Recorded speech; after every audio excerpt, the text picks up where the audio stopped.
दोस्तों, हम इंसानों को चाहे कितने भी धोखे क्यों न मिले, चाहे कितने भी दुख, चाहे कितने भी तकलीफें क्यों न उठानी पड़े, लेकिन हम कभी भी आगे बढ़ना नहीं छोड़ते। हम हर रोज नए लोगों से मिलते हैं, नए रिश्ते बनाते हैं। ये बात पता होते हुए भी कि पिछली बार हमारे रिश्तों का क्या अंजाम हुआ था, किस तरह से हमें धोखे मिले थे, लेकिन उसके बावजूद भी हम कभी भी घुलना मिलना और रिश्ते बनाना नहीं छोड़ते। तो सवाल यहाँ पर ये उठता है कि क्या हम गलत है? क्या हमारे मन को ये बात समझ नहीं आती कि अकेले रहना क्या होता है, धोखा खाना क्या होता है? तो फिर हम भला अकेले रहना कैसे सीखे? यदि हम आज के युग की बात करें तो विज्ञान भी काफी आगे निकल गए हैं। आज हमारे पास वो सारी सुख सुविधाएं हैं जिससे हमारा काम चुटकियों में हो जाता है। लेकिन दूसरी तरफ यदि हम वास्तविकता को देखने का प्रयास करें तो इसी विज्ञान के मदद से हमारे पास मनोरंजन का भी हजारों नए तरीके हैं, जिसके कारण हम खुद के साथ वक्त बिताना भूल चुके हैं। जब भी हमें खाली वक्त मिलता है तो हम अपने मोबाइल का इस्तेमाल करते हैं, या तो उससे किसी से बातें करने में लगे रहते हैं या फिर किसी मनोरंजन का चीज देखने में लगे रहते हैं, जिससे हमें किसी भी प्रकार का कोई ज्ञान नहीं प्राप्त होने वाला है, जिससे हमारा समय भी पूरी तरह से नष्ट होता चला जाता है। लेकिन हमें इसका तनिक भर भी आभास नहीं है और समय बीतते बीतते हम ये तक भी भूल चुके हैं कि अकेले रहना क्या होता है, अपने साथ समय बिताना क्या होता है, खुद के साथ समय बिताना किसे कहते हैं। यहाँ पर सवाल ये उठता है, आखिर हम अपने साथ अपने अकेलेपन का, एकांत का आनंद कैसे उठाए, अपने साथ अकेले कैसे बने रहे, और यदि हम एकांत रहते हैं तो उसके क्या क्या फायदे होंगे। इन सभी सवालों के जवाब आज की इस कहानी में हम जानने वाले हैं। तो इस कहानी को अंत तक जरूर देखिएगा, तभी आप समझ पाएंगे कि अकेले रहना क्या होता है, अकेले रहने के क्या क्या परिणाम होते हैं और इससे हमें क्या लाभ होता है। बहुत समय पहले की बात है, किसी नगरी में एक बहुत ही धनवान सेठ रहा करता था। वो बहुत धनवान था और बड़ा ही सभ्य और संवेदनशील था। उसके पास इतना धन था कि यदि वो 7 पुश्ते बैठकर वो धन समाप्त करने का प्रयास भी करे तब भी वो धन समाप्त नहीं होता। उस व्यक्ति के पास उन सारे सुख सुविधाएं थी, लेकिन वो व्यक्ति बड़ा ही दयालु और करुणावान किस्म का था। वो कभी भी किसी व्यक्ति को छोटा नहीं समझता था, न ही वो कभी किसी की मदद करने से पीछे हटता था। जब भी कोई व्यक्ति उससे मदद मांगता तो वो उसे कभी भी ना नहीं कहता। उस सेठ से जो भी मदद हो पाती वो अवश्य करता। ये बात धीरे धीरे पूरे गांव में फैल गई और सब उस सेठ का फायदा उठाने का प्रयास करने लगे। लोग उस सेठ के पास जानबूझकर अपने दुखी होने का दिखावा करते, नाटक किया करते, ताकि वो सेठ उन्हें कुछ धन दे दे। और वो सेठ इतना दयालु था, इतना करुणावान था कि वह लोगों की बातों पर यकीन कर लिया करता था और उनकी कुछ न कुछ मदद वो अवश्य किया करता। और उस सेठ को हमेशा बस यही लगता था कि वह उन जरूरतमंदों को मदद कर रहा है जिसकी सच में आवश्यकता है। इस कारण उसका मन बहुत शांत रहता और वो मन ही मन बड़ा प्रसन्न भी रहा करता। धीरे धीरे ऐसे ही कई दिन बीत गए। उस धनी सेठ का एक मित्र था।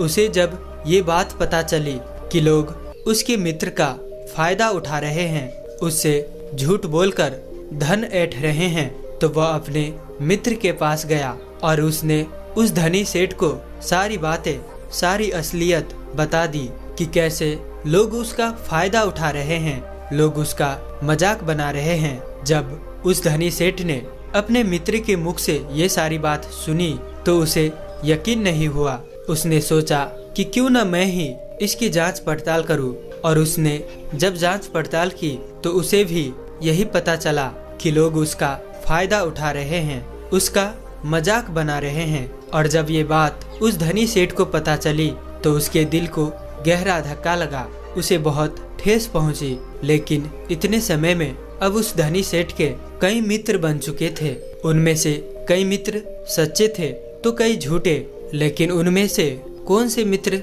सही थे और कौन गलत, यह उस धनी सेठ के लिए जान पाना बहुत मुश्किल सा हो गया था, क्योंकि वो अक्सर ही भीड़ भाड़ में घिरा रहता था। चारों तरफ उसके सच्चे और झूठे मित्र से घिरे रहते थे। लेकिन जब उसे इस धोखाधड़ी का पता चला तो उसने यह तय किया कि अब से वह अकेला रहेगा, एकांत रहेगा, ना ही वह किसी से ज्यादा मित्रता रखेगा और ना ही किसी को अपना ज्यादा समय देगा। धीरे धीरे अब जो भी लोग उसके पास मदद मांगने आया करते थे उन्हें हवेली के बाहर से ही लौटा दिया जाता था, ये कहकर कि अब वो सेठ आपसे नहीं मिलना चाहते। धीरे धीरे ऐसे ही समय बीतता गया और जो भी उस हवेली पर उस धनी सेठ के पास मदद मांगने जाता उसे खाली हाथ ही लौटना पड़ता। समय बीतने के साथ साथ अब उस धनी सेठ को भी अपने मित्र की याद सताने लगी, जिनके साथ वो मौज मस्ती किया करता था, गप्पे मारा करता। अब उसे वह मित्र याद आने लगे थे, उसकी याद उन्हें सताने लगी थी। लेकिन तभी अचानक उसके मित्रों ने उसका फायदा उठाया, किस तरह उसे बेवकूफ बनाया और तो और झूठा दिखावा करके कितना सारा धन उससे ऐंठा गया। यह सोचकर वह अपने किसी भी दोस्त से मिलना नहीं चाहता था, ना ही किसी की संगत में वो रहना चाहता था। वो तो बस अब अकेला रहना चाहता था, जिस कारण उसने अब सत्संग जाना शुरू कर दिया था ताकि उसका मन लग सके, ताकि वह अच्छा महसूस कर सके। उस सत्संग में उसे ढेर सारी ज्ञान की बातें सीखने को मिलती थी, कई सारे ऐसे उपदेश जिससे उसका पूरा जीवन बदल जाए और दूसरे का विचार भी उसे सुनने को मिल जाता था। उस सेठ को वहाँ पर जाकर बहुत अच्छा लगने लगा। वो एक बार फिर से वही खुशी, वो आनंद महसूस कर रहा था, जिस कारण वो रोज उस सत्संग में जाने लगा और ज्ञान के वह उपदेश वह सुनने लगा, उसे जीवन में उतारने लगा। यूं तो कहने को वो बहुत ही धनी था, लेकिन उसके बावजूद उसके मन में कोई भी आनंद की झलक नहीं थी। सत्संग में जब भी ज्ञान की बातें होती तो वो उसे बड़े ही ध्यान से सुनता। इतना ज्ञान होने के बावजूद भी अंतर्मन से वो एकदम अलग था। वो अपने अंतर्ज्ञान से एकदम अनभिज्ञ था, जिस कारण उसके पूरे जीवन में आनंद की एक झलक तक नहीं थी। वह जिस सत्संग में जाया करता वहाँ पर अक्सर ही ध्यान पर चर्चा की जाती थी, लेकिन वो धनी सेठ अभी तक ध्यान के बारे में कुछ नहीं जानता था। यहाँ तक कि उसे यह तक पता नहीं था कि आखिर यह ध्यान है क्या। जिस प्रकार यदि आपके हाथों में कोई फल रख दूं और जब तक आप उस फल को चखेंगे नहीं, उसे खाएंगे नहीं, तब तक आपको उसका स्वाद कैसा है, ये खाने में कैसा लगता है, आपको ये पता नहीं चलेगा। ठीक उसी प्रकार यही बात लागू होती है। वैसे तो वो काफी धनी थे और उन्होंने अपने जीवन में बहुत कुछ हासिल भी किया था, वह काफी ज्ञानी भी थे, लेकिन उन्होंने अभी ध्यान का रस नहीं चखा था। एकांत रहना किसे कहते हैं, अकेलापन क्या होता है, इन सब के बारे में उसे कुछ भी पता नहीं था। एक दिन वो धनी सेठ उस सत्संग में गया हुआ था, तभी वहाँ पर एक बौद्ध भिक्षु आए। वो बौद्ध भिक्षु बड़े ही ज्ञानी थे, उनकी ख्याति चारों ओर फैली हुई थी। उनकी ज्ञान के बारे में प्रदेशों में चर्चाएं हुआ करती थी और आज उस धनी सेठ को भी एक मौका मिल गया था कि वह अपने आप को और भी ज्यादा ज्ञानी बता सके। उसे लगा कि वो बौद्ध भिक्षु को आज तर्क वितर्क में हरा देगा तो उसकी ख्याति दूर दूर तक फैल जाएगी, चारों ओर समाज में उसका नाम बढ़ जाएगा, उसकी इज्जत बढ़ जाएगी और लोग उसे अत्यधिक ज्ञानी समझने लगेंगे। ये सब सोचकर वह धनी सेठ मन ही मन बहुत ही प्रसन्न हो रहा था कि तभी वो बौद्ध भिक्षु बड़े ही शांत भाव से उसके पास से गुजरते हुए वे अपने आसन पर जाकर बैठ गए। सत्संग में तर्क वितर्क शुरू हुआ, लेकिन उस सेठ ने पहले से ही ये सोच रखा था कि वह किसी की भी उत्तर हो वो सही साबित नहीं होने देगा, जिस कारण वो सभी के उत्तरों को काटकर अपना उत्तर सबसे ऊपर रखता। और वह मन ही मन यह भी सोच रहा था कि जैसे ही ये बौद्ध भिक्षु तर्क वितर्क में हिस्सा लेंगे, मैं इन्हें ऐसा घुमाऊंगा कि यह कुछ भी नहीं कर सकेंगे। लेकिन दूसरी तरफ वो बौद्ध भिक्षु शांति पूर्वक ये सब देख रहे थे, सुन रहे थे और मुस्कुरा रहे थे। धीरे धीरे सत्संग खत्म हुआ, तर्क वितर्क भी खत्म हो गया।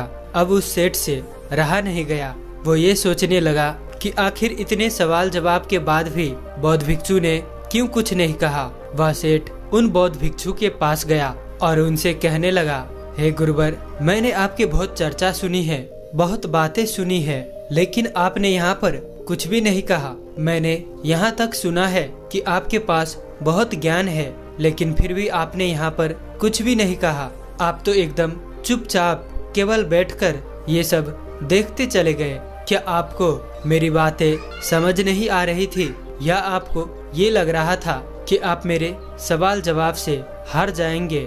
वो बौद्ध भिक्षु उस सेठ की बात पर मुस्कुराने लगे और उस सेठ से कहते हैं, भंते, तुम्हारे तर्क वितर्क से मुझे कोई विवाद नहीं। मैं तो बस अपने अकेलेपन का, अपने एकांत का आनंद ले रहा था, अपने ध्यान के रस में डूबा हुआ था। ऐसी बात नहीं कि मैं तुम लोगों की बातें ध्यान से नहीं सुन रहा था, मैं उसे पूरी तरह से जागरूक होकर सुन रहा था, लेकिन मेरे मन को कोई भी प्रतिरोध नहीं था। यह सुनकर वो धनी सेठ उन बौद्ध भिक्षु से कहता है, आप क्या कहना चाहते हैं? तभी वो बौद्ध भिक्षु उस धनी सेठ से एक बार फिर मुस्कुराते हुए कहते हैं, बेटा, मैं जानता हूँ कि हर कोई ज्ञानी बनना चाहता है, वह अपने आप को सर्वश्रेष्ठ ज्ञानी मानता है, जिस कारण वो हर जगह से ज्ञान इकट्ठा करता है ताकि उसके ज्ञान के मामले में कोई भी उसे पीछे ना कर सके।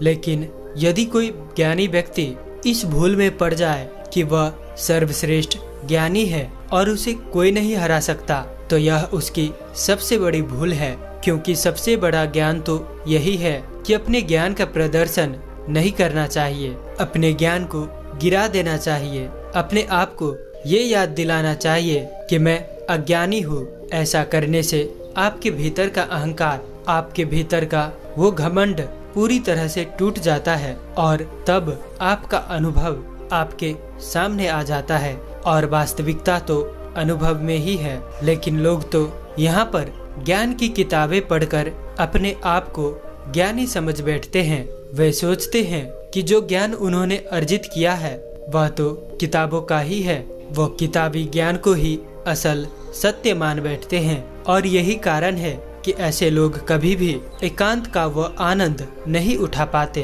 क्योंकि वह तो बेवकूफों के तरह अपने ज्ञान को प्रदर्शन करने में लगे रहते हैं। उन बौद्ध भिक्षु के मुख से ये सारी बातें सुनकर उस धनी सेठ के दिल पर चोट सी लगी, उसे बहुत धक्का सा महसूस हुआ। उस धनी सेठ ने उन बौद्ध भिक्षु से कहा, आपके कहने का अर्थ क्या है? जब कोई व्यक्ति ज्ञान अर्जित कर लेता है तो उसके बाद उसे कौन सा रास्ता अपनाना चाहिए? क्या उसे अपनी ज्ञान के बारे में लोगों को नहीं बताना चाहिए? क्या ज्ञान लोगों को नहीं बांटना चाहिए? यह सुनकर वो बौद्ध भिक्षु उस धनी सेठ से कहते हैं, असली ज्ञानी होने की पहचान तो यही है कि वह अपनी ज्ञान से लोगों को सही मार्ग दिखाए, जिससे दूसरे व्यक्ति के मन में उठने वाले जो भी सवाल है, जो भी प्रश्न है, वो पूरी तरह से खत्म हो जाए। जब तुम किसी असली ज्ञानी व्यक्ति से मिलोगे तो तुम्हें यही देखने को मिलेगा कि वह कभी भी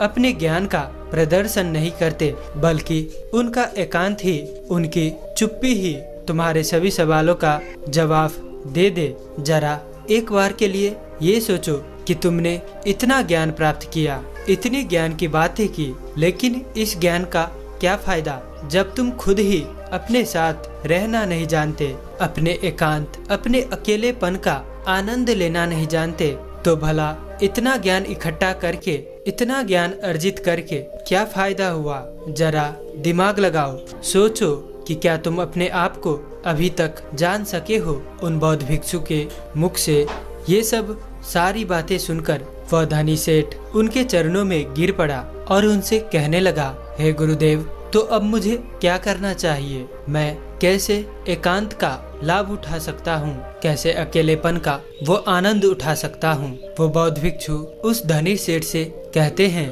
बेटा, मैं तुम्हें एकांत के स्वाद को चखने के लिए ऐसे 4 सूत्र बताता हूँ। यदि तुमने इन चारों सूत्रों को अपने जीवन में उतार लिया तो तुम अवश्य ही एकांत का रस चख सकोगे। तुम अपने अकेलेपन का, अपने एकांतपन का अनुभव कर सकोगे। और एक बार तुमने अपने अकेलेपन, अपने एकांत का अनुभव कर लिया तो तुम्हारा मन हमेशा प्रसन्न रहेगा, खुश रहेगा। तुम्हें किसी भी चीज की, किसी भी बाहरी मनोरंजन की कोई आवश्यकता नहीं पड़ेगी। तुम्हें किसी ऐसे व्यक्ति की भी कोई आवश्यकता नहीं पड़ेगी जिसके साथ तुम अपना समय बिताओ। और आनंद का ये रस परमानंद बन जाएगा और यह हमेशा तुम्हारे साथ ही रहेगा, तुम्हारे भीतर रहेगा और ये हमेशा तुम्हारे साथ ही चलता रहेगा। आगे वो बौद्ध भिक्षु उस धनी सेठ को पहला सूत्र बताते हुए कहते हैं कि अपने अंदर अपने आप को जानने की उत्सुकता को बढ़ाओ। तुम्हें यह जानना होगा कि तुम्हें खुद को जानना क्यों जरूरी है। हमने हमेशा ही एक सवाल जरूर सुना होगा कि खुद को जानना बहुत जरूरी है, लेकिन खुद को जानने के लिए हमें क्या करना चाहिए? तो यह सवाल ही आपका जवाब है। जब आप अपने मन में ये बैठा लेते हैं कि हमें खुद को जानना है, खुद को पहचानना है, तो यही सवाल आपको आपके जवाब तक ले जाता है। आप अपने आप के बारे में जानने के लिए प्रेरित होते हैं। लेकिन वहीं पर यदि आप ये सोचते हैं खुद को जानना क्यों जरूरी है, तो आप कभी भी खुद को जानने का प्रयास ही नहीं करेंगे। तो सबसे पहले ये जानते हैं कि खुद को जानना क्यों जरूरी है। हमें अपने आप को जानना इसलिए जरूरी है क्योंकि हम अपने आप को जानते ही नहीं। जैसे कि यदि कोई व्यक्ति आपको कुछ भला बुरा कह रहा है जिससे आपको क्रोध आ जाता है और आप क्रोध के आवेश में आकर उस व्यक्ति से कुछ अपशब्द कह देते हैं, लेकिन बाद में आपको इसी कहे पर पछतावा होता है, दुख होता है। आप यह सोचने लगते हैं कि मुझे ऐसा नहीं कहना चाहिए था, मुझे उससे कुछ अलग तरह का व्यवहार करना चाहिए था। यहाँ पर समझने वाली बात यही है कि आप करना कुछ चाहते थे लेकिन हो कुछ और गया। जैसे कि आप किसी को अपशब्द नहीं कहना चाहते थे, लेकिन अपशब्द तो दूर, आपने जमकर एक चाटा तक जड़ दिया। हालांकि आप ये करना नहीं चाहते थे, आपसे ये हो तो जरूर गया है, अब ये करवाने वाला कौन है? ऐसे और कई सवाल आपके मन में उठने लगते हैं। तो आपके अंदर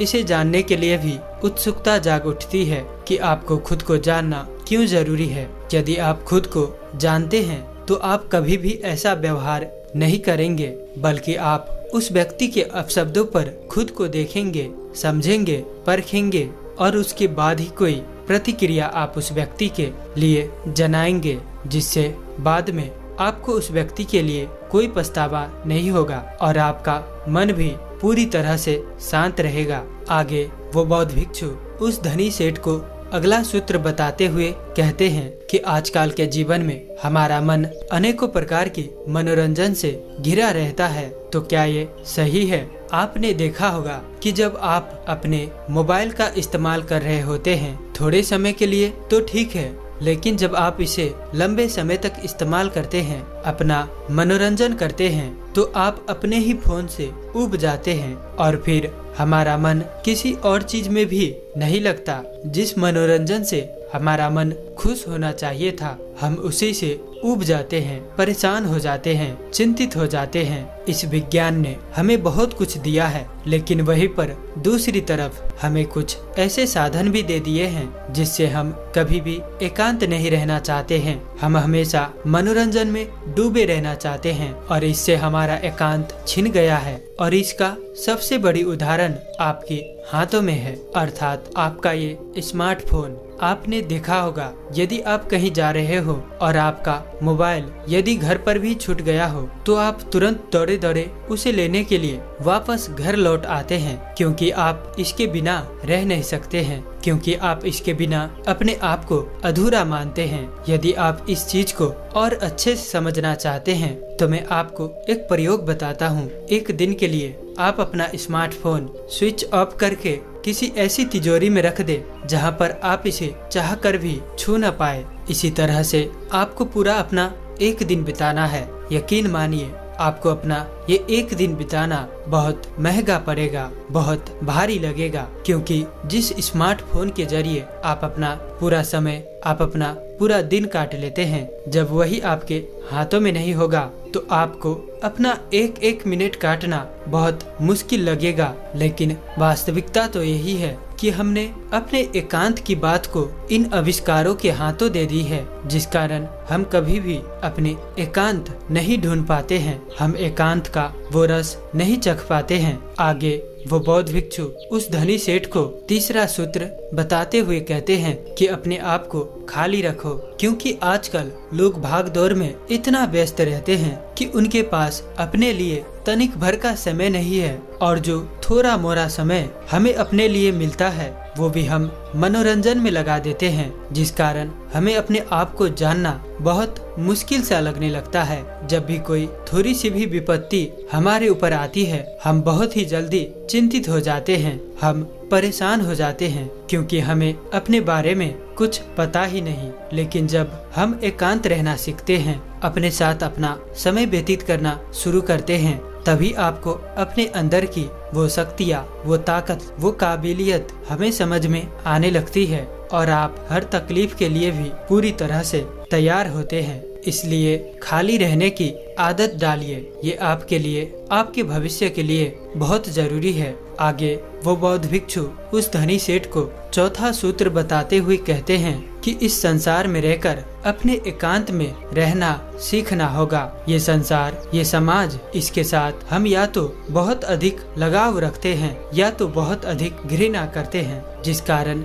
हमारे मन का एकांत पूरी तरह से उथल पुथल हो जाता है। हम ना तो अपने ऊपर काबू रख पाते हैं और ना ही हम ये समझ पाते हैं कि ये परिस्थितियाँ आखिर क्यों उत्पन्न हो रही है, क्योंकि हमें अपने बारे में जानकारियाँ नहीं होती। और यदि आप अपने बारे में जान लेते हैं, अर्थात एकांत में रहते हैं, तो आप ये भी समझ पाते हैं कि ना तो आपका कोई मित्र है और ना ही आपका कोई शत्रु। आप इस संसार में हर एक प्राणी को एक समान ही देखते हैं। जब आप ध्यान करते हैं, एकांत में रहते हैं, तब आप इतने काबिल तो हो जाते हैं कि आप इस संसार में रहकर भी इस संसार से अलग रह सकते हैं, अपने जीवन का निर्वाह भी कर सकते हैं, अपनी जिम्मेदारियां भी निभा सकते हैं। लेकिन आपके मन में एकांत स्थिर भाव में यूं ही बना रहेगा। लेकिन यहाँ तक आपको पहुँचने के लिए पहले आपको खुद के बारे में जानना जरूरी है। अपने मनोरंजनों से दूर अपने चित्त को